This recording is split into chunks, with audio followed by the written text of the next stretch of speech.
What up, my freaks? RuinusInsight here with part 50 of my Total Warhammer 3 Vlad and Isabella Immortal Empires campaign.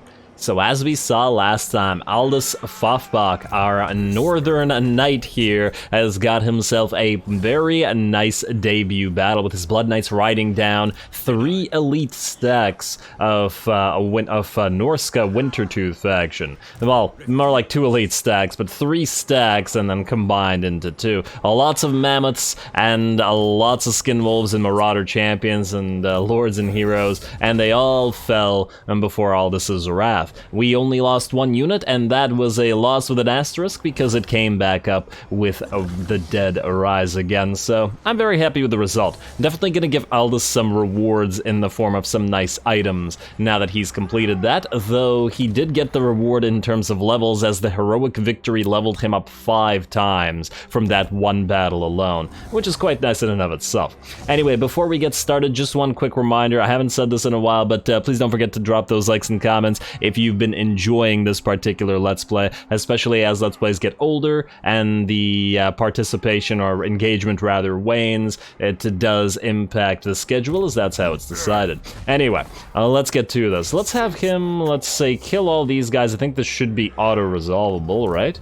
What do we have here? Yeah, it's not much. I mean, it should be fine. Watch him lose more units like this than through the actual battle. I wouldn't be all that surprised, and yeah, 443, I think that might actually be more. But I'd rather not waste the time fighting that nonetheless. Oh well, do we want to heal up here? We are, you know, 600 dark magic is not going to be much, so I think we heal up, and then we hit them again at the Winter Pyre. I do have to wonder if Svanvir is going to attack us here. Ooh, medium casualties now. But we won't lose any troops nonetheless. Okay, fine. And I do wonder, this will probably give us even more levels as well. We also don't necessarily want any of these territories. We're not going to hold on to them. We're just going to trade them possibly to Kislev, who are now at -76 and still rising, which is okay. I'm really banking on this Kislev thing, otherwise Aldous will have to come back and deal with them all. Now, Aldous, we might as well level you up and give you your rewards now. 8 levels. Very nice. So the obvious ones are Disciple of Abarash and Honor of Death. Also, devs, I will never stop saying this, please add Abarash. I will not say become silent, I don't know. I will not stop complaining until you add my favorite character. Ordo Draconis we have, Dark Pact, Aura of Dark Majesty. You know what, we do need Immortal Horror. We have 5 points remaining. And I suppose we want Waking Dead for the Blood Knights to now get powered up. They could have really used that this battle. Magical Animus. And we can't get Undeath Resurgent with the points we currently have. So in that light, I think, what do we got in terms of levels here? Okay, it looks like a couple of our Graveguard could actually benefit from the 7th level buffs. So let's get Legions of the Dead. We'll get Dread Knights after they can benefit from it. We also need to replace these 2 with Mortis Engines, but that will come later. Necros, your time is now as well, so let's get you some spells. You can max out Replenish Troops, because we need it right now. Master of the Dead is good. Evasion, let's get you Wind of Death. And Magical Reserves are Earthing. You know, you guys all overcast a fair amount, especially due to the way that Invocation of Nehek works, so I think everybody really needs Earthling. Anyway, Master of the Dead for you. More Raised Dead, because it's just too good not to have. And let's get you Curse of Years instead of Wind of Death, so that you guys are somewhat specialized until you level up to be equal. And then Earthling, and then Magical Reserves, I suppose. Yes. Could have also gotten Grave Ward for Aldous. Now that he's on his zombie dragon, which is yet another reward for him, he's going to be a little bit more vulnerable. Now, rewards, here we go. I believe we were going to give him Maldwin's Black Periapt, or wait. Emmanuel has one. Oh no, Yoss has it. Yeah, but Yoss doesn't need it because he doesn't really have an army right now, so yeah. We'll give you the Black Periapt, you did way too well. The Armor of Destiny goes to Vlad, so you can get the Trickster's Helm. We'll need a Talisman of Endurance, a Healing Potion. Yes, Potion of Healing, And, I just realized that... Wait, did I accidentally take away Roderick's Potion of Healing? Whoops. Okay, we gotta put that back. Talisman of Endurance and then Hand Weapon. Do we have a Lichbone Pennant? Not one that's free. Okay, so we'll give you the Sword of Anti-Heroes because it'll give you magical attacks. If you had had the Lichbone Pennant, I would have just had you hold that, but fine as you are. Let's give you the Rampager's Standard, although... maybe I'll swap that out to the other guy, the other Blood Knight later, because he's gonna have more knights and it feels more right. And otherwise, I don't think anything here is useful for us. Really is a dearth of ancillaries, isn't there? Decent amount of items, terrible ancillaries. Wonder why. What exactly do we have to do to get more ancillaries? Isn't it all based on levels? Well, whatever. Now, I think that's good for you, unless I'm mistaken. There's nothing else that we want to swap out here. And we could probably do this, though. Let's say, take the Dragonbane gem. Malden, yeah, fuse these into another Sword of Strife. Sword of Strife is also a decent option. Pigeon Plucker Pendants, Relic Swords, don't need you. Another Armor of Fortune, alright, that one wasn't too bad. Charmed Shield, Enchanted Shield. I mean, you're okay. How many armors do we have here? Actually, I think the Armor of Fortunes... Now we have some Armor of Silvered Steels. Well, I wouldn't take those over Gambler's Armor, or Glittering Scales, but... or even in some cases, Shield of Talos is okay, but... Maybe we could get rid of these two. I still want to hold on to the Pigeon Plucker Pendants. You know what? Scepter of Stability and Channeling Staff, not really needed here. Trickster Shard, alright, you two become another Scroll of Leeching, you gotta be kidding me. I hate these frickin' things. I mean, minus 40% power recharge. Oh man, imagine how useless this would be against a Tzeentchian faction. You know what, I'm just gonna fuse these into something else and hopefully we get something better. Watch them fuse into another Scroll of Leeching, I swear.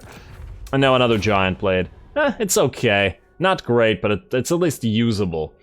Now, what else do we have here? Shield of Talos, no, obviously we're gonna hold on to that. There's a Scroll of Lycos I don't really care about. Power Stone we're obviously going to keep. There's an Obsidian Trinket here, which is pretty useless. Guess we can get rid of one of the Pigeon Plucker Pendants. All in the name of getting more items. Another Night Shroud. That's not bad. It's not bad. Although we actually want to probably take it away from Isabella and put something else on her. Yeah, alrighty. That's good enough for now. I'm sure there will be more items to swap around and fuse later on, but it's good for now. Also, before I forget, let's give Rod his healing potion. Yeah, he has nothing. Okay. Healing potion. There you go, buddy. And then we have one. So currently everybody has one. Vlad does not need one, though he could still use it. What does he have? He is not even using anything. But he's never been hurt. Maybe if we get him to fight Wulfric, you know what? Let's move him out to fight Wulfric while we're here. March stands for you, and to Wulfric you go. If you can get a nice duel with him, I'd be very happy. Also, how close are we to level 50 on your... You guys have reached level 50. I was hoping that the entire set of lords and heroes here would reach level 50 at the same time, that we just leveled them up once and not have to go over it again. Generally, I only like to level things right before fighting, unless it's something that is critical, like healing, or something that works on the overworld, or the map, rather. Either way, Rod, you're going down to Uskalak, may have to kill Bok the Lethal on the way, but I don't see the issue there. Actually, now that I think about it, maybe we should have gone for Carrick Doom. Well, we'll see. Alrighty, who else needs to move? Bathilda and Peter will leave you to last. Rudy, I believe you have a place to colonize, so to Bilbali you go. Gonna be a while for you to heal like this, but what can you do? And colonize, and this is going to take, yeah, 2 or 3 turns. Although, we've got a controlled sea here, so if we wanted to not waste our time just sitting here, we could move to, for example, one of these islands like this, while in our own territory, and still heal. The other option would be, of course, to immediately head upward toward Aquitaine and try to trade it for Bordelot. Although, to be perfectly honest, I'd really prefer it if Bordelot just got destroyed by rebels here and we could take it. Though I do have to wonder, Would it be Chaos Rebels or Bretonnian Rebels here? Because obviously Alberic is no longer here. Well, I don't know. I don't know. We'll see. Province secured, Irana Mountains. Yes, let's foster some terror. And let's immediately get a few upgrades here. Oh, yes, another gibbet. Always nice to see. And we cannot get the port until this is repaired, I take it? Fine. Not an issue. Montenas, you can... I mean, I guess we could get the second level of Lich Yard. Do we want to spend the money on it? There's probably other better things to spend money on right now, so let's just hold off on that. Ooh, Yas, time to finally kill Ikit, which will allow us to delete Jakob Bachmann here. Okay, looks like nobody dies. I wouldn't imagine that they would, but just in case, had to check it. You gotta love that nuke explosion when Ikit dies. Alrighty, and we'll get the dark magic because we're in our own territory. Ikit defeated, and... free student, lovely. And there we go, a fitting end, so we just got plus 20% research rate off of that, and Clan Scryer destroyed. Beautiful. Then you need to do several things. First of all, you need to head out here in case Wurzag comes around. But in addition to that, you need to go through some places where you can raise some Black Knights and Blood Knights, as that will be your army for your southern errantry. You are going to get deleted right now. Just wanted to check if you had any items. Tech Thief. I guess you have to go up to Nakari, so go up this way. Actually, would it be faster to go by sea? Maybe, but go by land for now. You'll go by sea afterwards anyway. Are you guys blocking each other? Very, very slightly. Can you guys move away from each other? Yeah, apparently not. They'll have to move around each other next turn. Alrighty, that's you guys. Muldwin. Man, we just took a bunch of extra territory, didn't we? You take this and then delete yourself. Actually, wait. Before you delete yourself, I want to see about Quick Deal, just in case there's something we can do right now, because obviously deleting an army would make us look a little bit weaker here.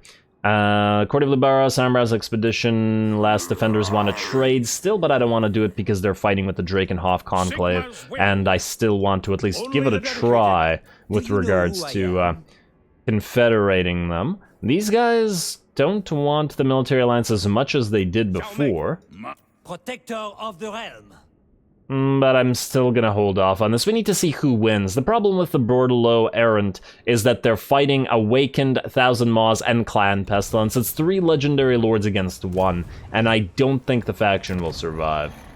Though, I guess we'll have to see. Now you are out for now. You'll come back later as our all-Air Force army. And then we might as well build some stuff here. Oh, I hate the expense of investing into these yellow territories, but since it's right in the middle of our own territory, we'll leave it. Plus, it'll mean not having to invest in Fort Saul, as I feel like it's a waste of cash. And, oh, actually, Orion, my bad, buddy. Clear target, stop defending Fort Saul. He's gonna lose his entire army like that. Whoops. Okay, that looks good to me. Now, who still has to do things? Pete. And wait, Renki? Oh, right. Renki may have to deal with Grimgor out there. I'll have to see about that. And Salvatore Posner, you still have to continue annoying Nakari. Let's try that right now. Success, very nice, very nice. Keep up the annoyance. That'll make the elves like us more. And you might as well keep leveling up Steel Tech. There you go, buddy. Alrighty, back to this. Peter and Bathilda. Where are you? Alright, so Pete. You also could probably use some items, couldn't you? Ooh, there's potential for fight here. Now we could try to go after Scalpos, although on the other hand, we could just try to attack Karakazul and he'll come in as a reinforcement. Probably wouldn't matter that much. But what does Bathilda have? Alright, Tech Thief, go after Crooked Fang Fort. Oh, wait, Crooked Fang Fort is a tier 5, isn't it? It's maxed out, as I recall, yes. Okay. It is night. That should be worthy of our attention. The garrison is kind of garbage. Now, medium casualties. Do we auto-resolve this, or do we manually fight it real quick? You know, maybe we manually fight it just to avoid some of the casualties, but this fight should be a lot more interesting and more difficult, because Peter's army, let's face it, is not as good as Bathilda's. It still needs these guys to get swapped out to some better units. And actually the corpse card with Unholy Lodestone also needs to be swapped out. Though I'm thinking perhaps we get another Necromancer in here as well. In fact, maybe we should start marching a Necromancer down. Do we have access to Necromancers from anywhere? Yeah, Carrick Drawn. So we could build one up right now. Although we are building higher levels of Necromancers everywhere else, so maybe we wait on this. Winds of Magic Power Reserve +1 per turn, Winds of Magic Power Capacity +8 on army. It's okay. You know, I'll think about it. Let's also build walls while we're here. Don't want to be losing the place. Now, do you need levels? You do need levels. Oh, you don't have Creatures of the Night? Okay, yeah, we need to upgrade your Vargeists immediately. Yeah, I think otherwise we're okay. Let's just see your Necro for a second. Ah, you have Wind of Death. Okay, so we're fine there. In fact, Earthing and Arcane Conduit for you, and you're really going to need replenished troops shortly. I doubt that we're gonna need Curse of Years for Skaven, although, I mean, it has potential, but would we really use it over, like, 10 raised deads? No. Replenish troops for you, please. And you.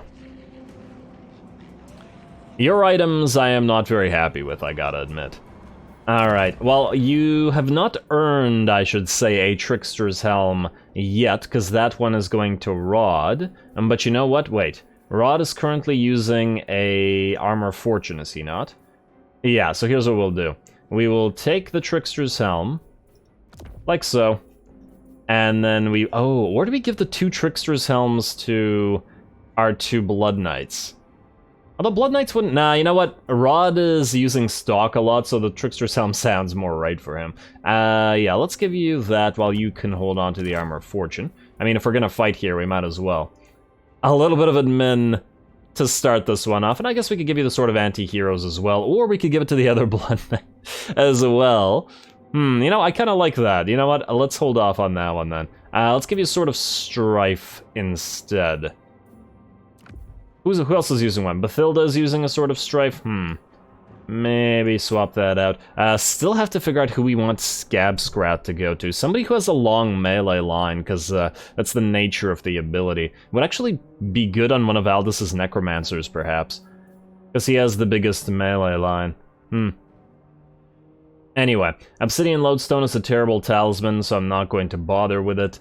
And I believe that's it. Gotta give the other Trickster Shard to Rudy as well, because he's our magical man.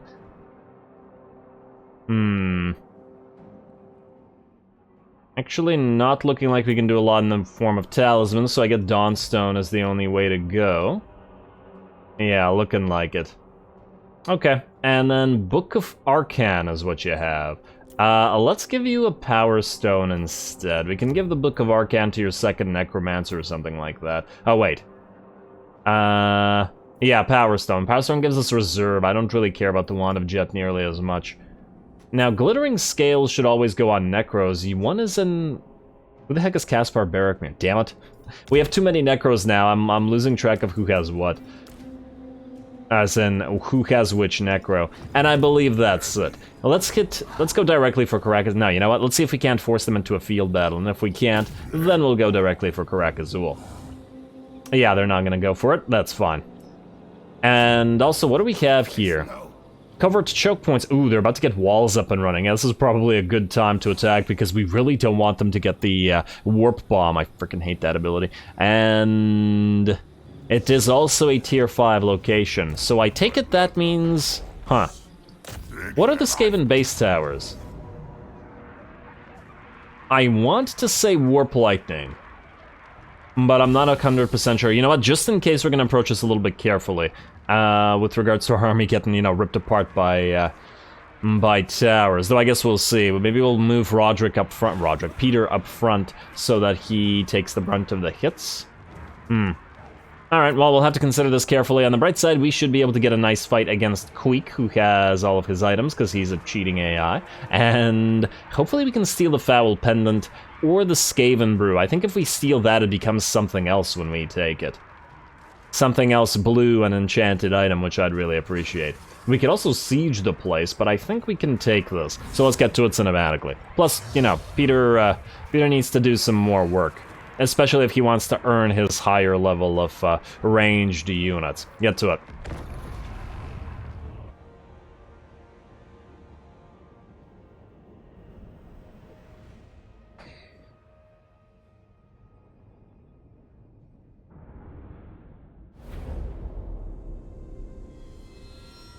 It is done.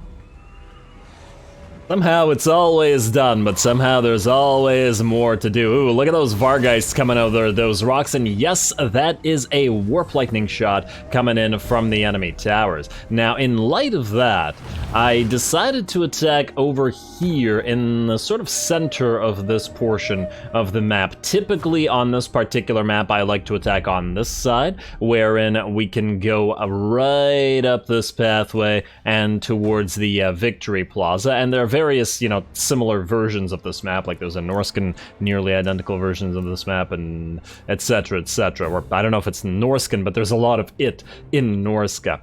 But anyway, this, however, would give them the option of having two towers fire at us, and possibly even a third if these ones, or a third and a fourth if these ones are occupied, though the AI doesn't tend to occupy these often, but still, I would prefer not to risk it. Whereas here, there's technically only one that really threatens us, which is why we're starting off here. Anyway, time to fly over the walls. The Vargeists are going to get to work. We're going to start summoning zombies on the enemies and dropping those flocks of dooms, as the enemy has blobbed up quite nicely for us.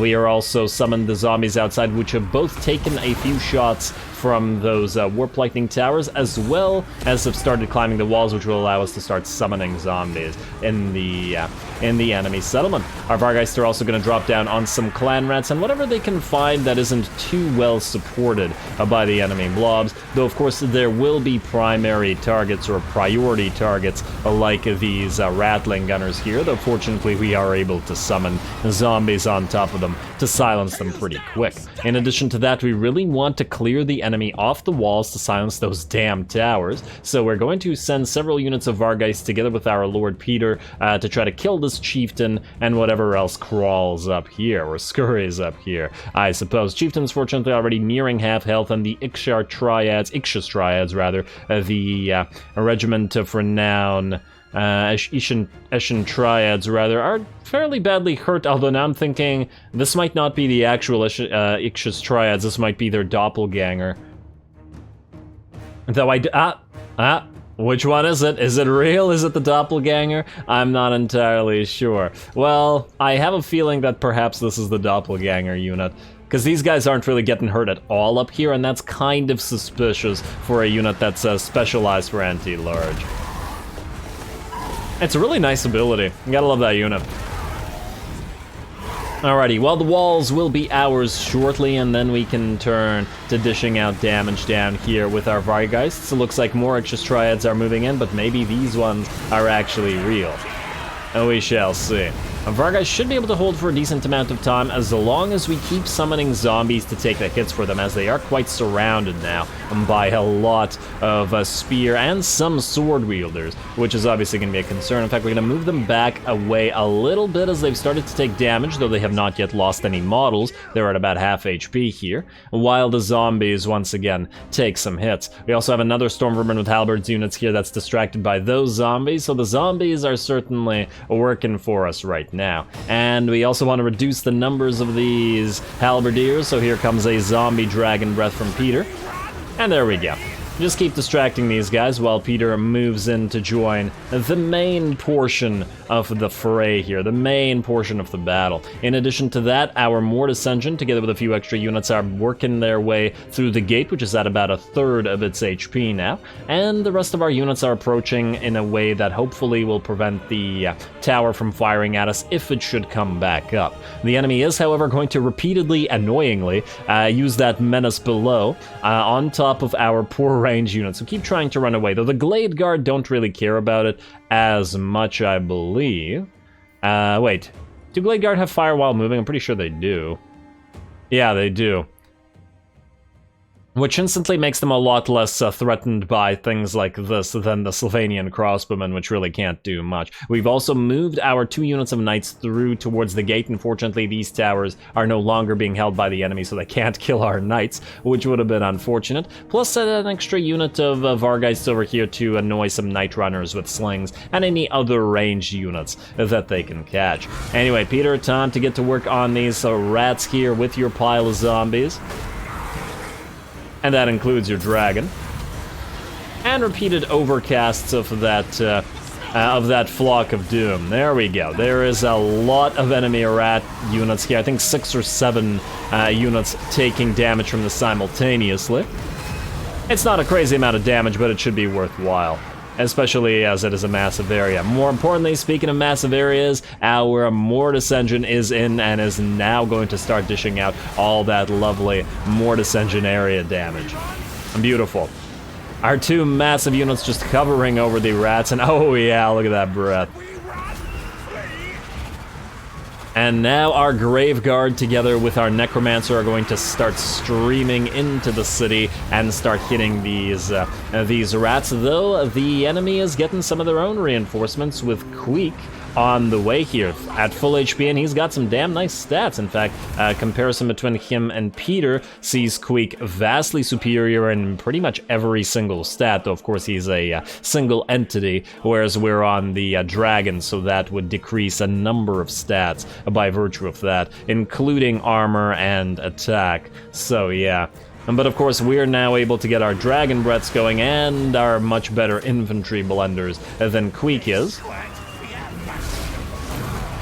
A single unit of storm vermin with halberds wouldn't be a huge threat to our dragon lord, for example, but a single unit of wow screen.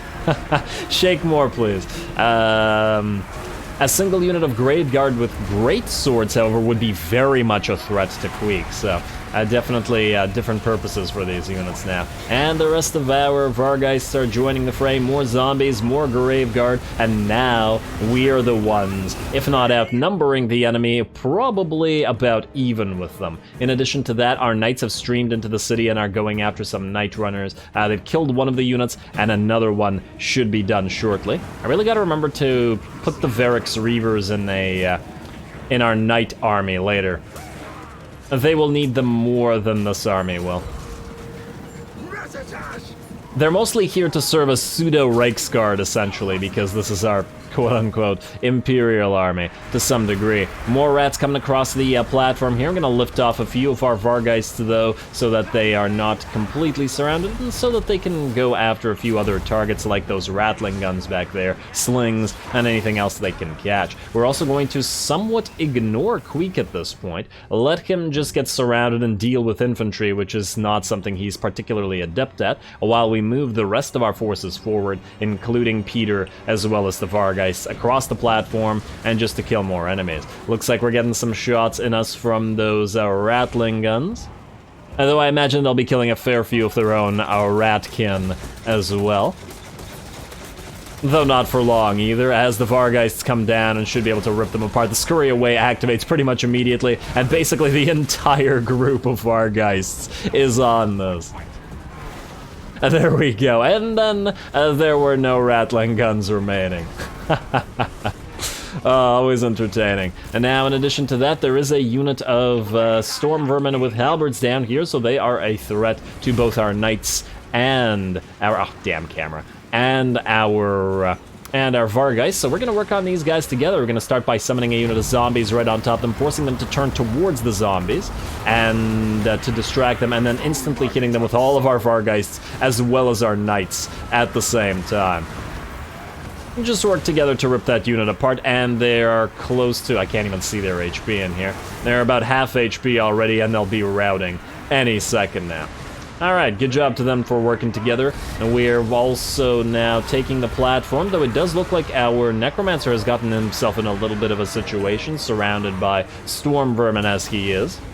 Gotta be a little bit careful with him. He's a lot more vulnerable to getting hurt by these units than our Mortis engine or than Peter is. Nice sword swing, though. There you go. Keep sending rats flying, buddy.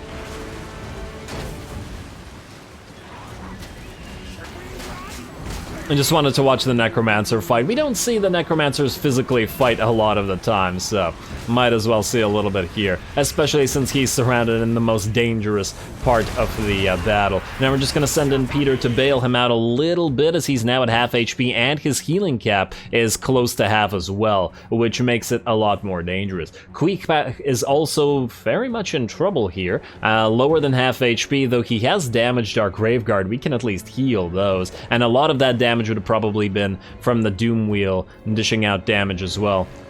Yeah, Doom Wheel, less kills but more damage due to Splash. Queek, more kills because every single swing of his sword would probably destroy a model. But still, it's a lot more effective to do this than send Vargeists after him or something like that. Plus, our Infantry Blender is doing quite a lot more in this battle than Queek is, so Peter, stay where you are, keep doing what you're doing, buddy. We've also moved in our range units into the city, though we're going to send them all up on those walls shortly, mostly to stop this annoying frickin' ability. Ah, Menace Below. You love it when you have it, and you hate it when you gotta play against it. Because you always gotta protect your range units. In fact, that's why, unlike usual, we had 2 units of Graveguards stay behind while our range units moved into the city first, just to protect them from getting attacked in the back by all those other units. In addition to that, over in the over past the main portion of the battle, our Vargeists and our Knights continue to destroy anything they come and contact with. No more storm vermin to fight them here, and thus all these poor clan rats and night runners are in very bad shape, especially as they have some knight support to help run enemies down. And I do believe, just like that, the battle is over. That went really our way, didn't it? Queek is also very badly beat up as well. Good job to the Graveguard. Hopefully we can get them up into pretty decent HP, so we don't have to spend more than a turn here, as in the turn after we've conquered it. Alright. Good job to Peter's army. But yeah, I don't imagine the Sylvanian crossbows will have done much, if anything, here. 42 kills, well, that's something. 3,000 damage, though, is pretty low. Can't really compare it to the Graveguard, although these guns have got 128 kills. And the Graveguard were into the battle quite late. Oh, and now Peter's going to just kill Queek while we wait for our units to heal up. Might as well get rid of him.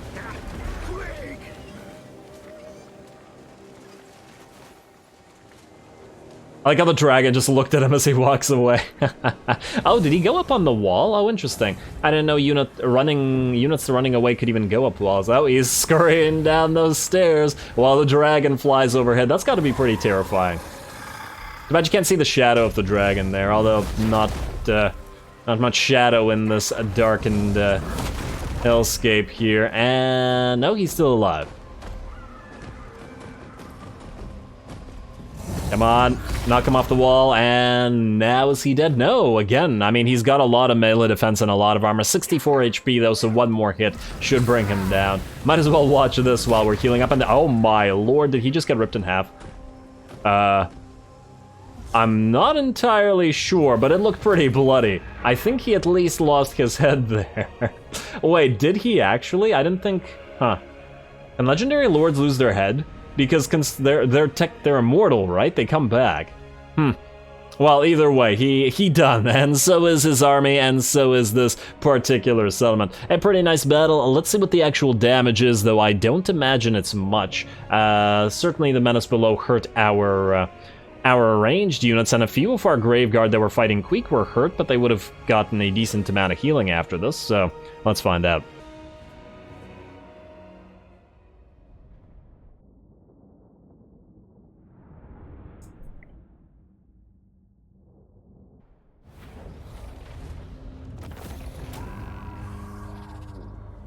Alrighty, sorry for underestimating you, Peter, because that clearly went pretty darn well. I guess we never really got into combat with the reinforcements, but otherwise, very, very nice. I think the only units that were actually hurt were this Necromancer, which got kind of stuck and surrounded at the end there on that platform, and the 2 Sylvanian crossbowmen units. Actually, the damage dealt by them was very, very minor as well, because they can't fire while moving like the Glade Guard can. Massive amounts of damage from the Mortis engine as usual, and all of the Vargeists did very, very nicely, annoying the enemy throughout the entire battle. And these 2 didn't actually get hurt here because they started the battle badly hurt, so yeah. That's pretty good. No, it looks like the Sternsman actually also took quite a bit of a beating, but they were right in the middle of where Queek and the Doomwheel were fighting, so it's not quite surprising. We also got 323 damage on Peter without any Winds of Death. He did, however, use a few nice Flocks of Doom into massive Skaven blobs, which is where that spell comes in particularly handy, especially against the poorly armored, poorly resistant Clan Rats and Night Runners and, well, everything but Storm Vermin, really. Anyway, let's occupy the place, and that's a tier 4 suddenly captured. Corpse Cart bonus versus infantry, vermin flail, yada yada, and another student. Oh, right, yes. Good. More students. Do you have a student? Okay, now I'm a little bit hard pressed to find necros that don't have a student, which is always what you want. I think everybody in Bathilda's army already does. So who would not have a student? Rudy's acolytes. Do both of them have one? Yes, it seems like they both do. Damn it. Okay. Okay, what about your new guy? Yes, he does. We probably also want to get a second one here, but that will come later. Now, do your necromancers both have a student? Ah, there we go. Alright, ancillaries and a student for you. Please tell me we only... Okay, yeah, we're good. Student. And what are we at here? We're at 543, not too bad at all. And these are all down to 3 points now. I really wish that Bloodhunts and Hexen's Knocked sacrifices were down to 1 turn. Though I think there may be some more tech stealing to do that may fix that. And hey, look at that, we're up to 30k now, which is quite nice. And considering we're taking high-level territories here, that I'm happy with. Unlike Norska, these territories are already nicely developed, so we don't have to pay an insane amount of money to develop them further. So I think we'll be keeping these around, well, especially those Southern World's Edge Mountains, because they have iron and salt, which obviously helps us out. Now, I probably should have stolen some tech while here, but I guess you can steal some out there instead. Mathilda, you also will have to work, but maybe we'll leave that till next episode, as there isn't too much time remaining. We'll see about that, especially as we'll have to actually fight another similar battle, though they won't have a Queek to defend them. But who knows how long it'll take. And what the heck are you doing? I still don't understand this little minor faction. And I still don't understand why they really like Clan Moors. In fact, it seems like a lot of factions uncharacteristically really liked Clan Moors here. The Exiles of Khorne are allied with them. Khalida frickin' liked them, as in, well, maybe not like them, but as I recall, Khalida didn't like us for... Yeah, see, they condemn hero actions against Clan Moors and military actions against Clan Moors. Like, why? Why, Khalida? You really shouldn't like Clan Moors, especially as you're sharing a border and you're kind of, you should be kind of opposed to each other. But anyway, I digress as I tend to do. Black Iron Mine will be the next place to go for Peter, although actually, while looking at Peter, I just want to see here, are we now able to get some damn... We are not able to get some damn. Well, damn. That's disappointing. We can go for Crane Gunners instead of you guys. They would work in place of Hand Gunners here. Jade Warrior crossbows. No Celestial Dragon crossbows, but it's really the artillery that we wanted in this army. This is our quote-unquote Imperial army. And yes, it has Vargeists, but semi-Imperial army. Terracotta Sentinel, great, but not in this army. I guess we could make some trebuchets, but I'm not, I don't know, I really wanted specifically Fire Rain rockets or Hellstorm rocket batteries. Got some dragons here as well. Borderlow. Ooh, we could get some of these guys. Oh, no star dragons though. I was just thinking about our Air Force army in the future. Borderlow errant, and at least one outpost must be constructed. To run at least one outpost. Oh, whoa. Did we never construct outposts there? My bad. Oh, okay, we're constructing at Kurun. What about you? Yeah, okay. That was last episode or the previous episode or something. They just haven't been completed. I made myself a little bit concerned there. In fact, let's just double check that I haven't forgotten to build an outpost anywhere. Knights of Caledor, we should obviously have one. We don't have one at the Drajin Enclave, but they can't build anything decent right now, so it's not really, doesn't really much point to doing so. Everybody else, I believe, has one. And yes, a lot of those will need upgrades eventually. In fact... Now, we have the more important ones. These are at tier 2. The Kurun one will need to be at tier 2 as well. And probably the Imperial Wardens one as well. Kalzen, I'm really disappointed that we can't build anything there, but once they confederate the other Wood Elves, that'll be fine. Okay, doesn't look like we can do that. Next. Assassin, can you please block Grimgor from moving? Let's see if this works out.